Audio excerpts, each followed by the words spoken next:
ভীমকল খাই মই বৰ ভাল পাওঁ, কিন্তু মই অকলে খালে হ'ব জানো? বাকী যে ঘৰৰ কোনেও নাখায়, সেয়ে ভাবিলোঁ আজি মিল্কশ্বেক বনাওঁ।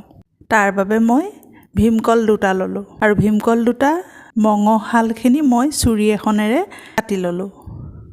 2 চামুচ গুড় দিলোঁ আৰু তাতে আলমণ্ড দুটা মিহিকৈ কাটি দিলোঁ আৰু ল'ৰা ছোৱালীয়ে ভাল পোৱা চকো এবাতিও দি দিলোঁ আৰু লগতে ঠাণ্ডা গাখীৰ এগিলাচ দি মিক্সিত এইখিনি গ্ৰাইণ্ড কৰি ল'লোঁ।